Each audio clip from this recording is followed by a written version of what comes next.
prohibition. And there was a positive acclamation from the Vatican.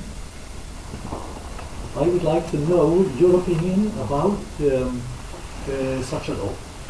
Is it a good law? Would you accept it? Appreciate it? Or would you meet it with some critique? Please, Father.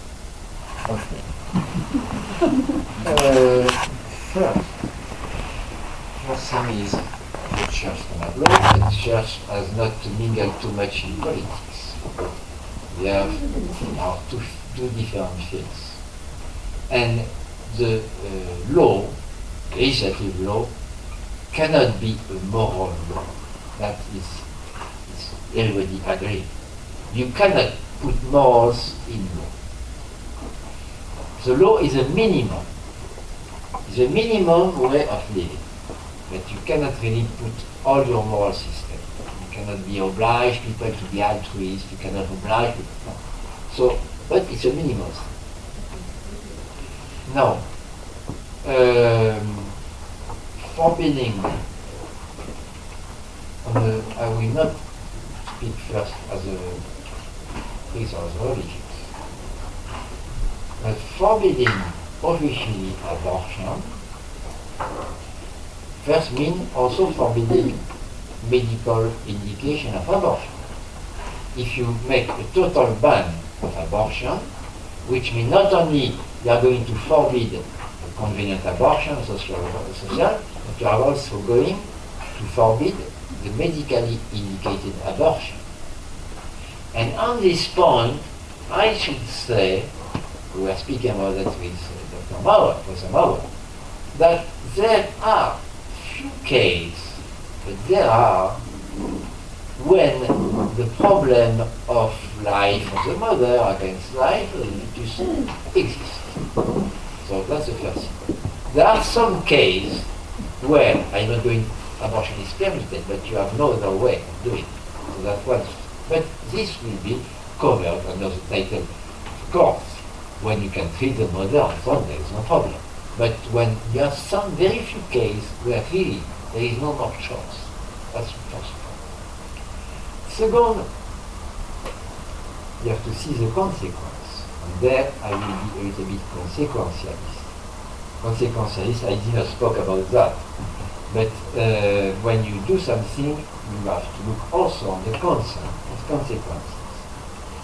And if your country is absolutely not organized to look on people, to help people have an abortion and so on, putting an abortion law, forbidding completely abortion, if the country has no healthcare system, this is a situation we find in Africa, then you get into problems automatically, because you will have a criminal abortion or start infections.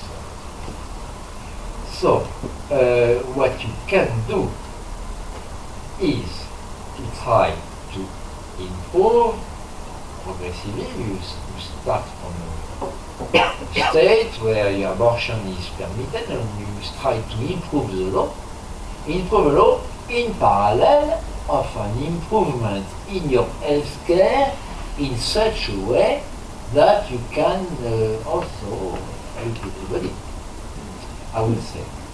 So, I would say, having a law which forbids totally abortion, on moral standpoint, that's the optimum. But maybe this law is not adapted to the healthcare system of, I don't know, Nicaragua, something else.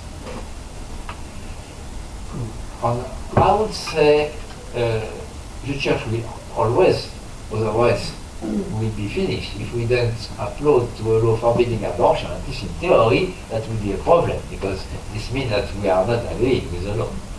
But in the meantime, there is a kind of prudence in being prudent. And I think maybe we have to be prudent also in this approach, because there is a question of responsibility. And if you don't have a good healthcare system helping women with the problem of, they will go to abortion, and if it is completely forbidden, then you will have abortion made by everybody and all kind of infection, and they will have death. Well, I tell you myself, I recall I was in obstetric, and at the time before the ground abortion, we did get some death from aborted woman. So that will be my answer. It's not a clear answer, it's not a completely, but yes, the law on the theory is perfect. It's against abortion, it's forbidden totally. But if this law was done in the United States, then I will be more quiet. Because I hope that the healthcare system is good enough to ensure the safety of women. Then in Uganda, I don't know. For taking the case of Africa, I know the situation in East Congo. In East Congo, what happened? They have a law which forbids abortion. And then they have all this kind of sexual violence with all the infighting in the Eastern Congo, with a lot of women becoming pregnant. People speak a lot about it. And when I ask, but what is happening? Nobody can answer. Yes, he got some abortion, nobody knows where. The law, the state is absolutely unorganized. Abortion is forbidden in hospital. They do what they want. It's too bad. So there is a discussion. But to see a little bit of a problem. I don't say that I will applaud in a law which permits abortion, no. But also we have to be prudent and see where is a practical graduation to get the healthcare system to ensure the common good. And the status of this particular woman is part of the common good. We will do all efforts to evaluate the embryo, to persuade people to keep their children, to help people who are in this situation to get their baby, and so this is our part. But we know that some people, they are not Catholic and so on. They are placed sometimes with very big problem. Well, those people to go abortion, but at least we cannot also abandon them. I am speaking a different way there. We have the right to have panels saying no to abortion, to manifest in clinics if in the same time we are able to help women who are in a bad situation. Young guys, if we are helping them to welcome their babies or to give their babies in adoption. We cannot be only happy saying no. That's too easy. If we say no to abortion, this is true, we say no to abortion, in the meantime, we welcome people who are in problems. Otherwise, we'll be in full contradiction. Pro-life are right, pro-life are right, as long as also they are giving a helping hand. I think this is the doctrine of the Church. I don't know, we can speak about that. There are no more questions. Maybe one short question. Yes? It's a question I'm about, like you come back to as you know, as a matter of fact, Sweden is a country where the stem cell research is not developed. And where the possibilities are quite comparison with others. You might want to say countries, okay. Comparison with other EU countries or with the US. As I know, there are maybe more than 100 or 150 stem cells lines already stabilized that could be used for, let's say, regenerative medicine. We probably don't know that roughly 10% of those lines are coming from Sweden, actually. Sweden is typically a country where pharmaceutical interests are very important. Companies investing big money. The incentive for this cost benefits approach for switching to less, let's say, expensive type of medicine for cancer or whatever, all the challenges that we are facing are quite big. And also we need to keep young researchers interested in this kind of research. It's better to have them in Europe than to have them in China, where China is investing lots of money now in stem cell research, and they are stabilizing lots of lines. So I think it's very important that also we can have this kind of cost analysis, cost benefits approach also from the side of the church and the discourse that is being brought to society by the church, because definitely in our modern society the cost of healthcare are doubling every 2-3 years, so we need to have solutions for the future because nobody can pay for that, and we see that the states are weak with regard to the economic interest in healthcare.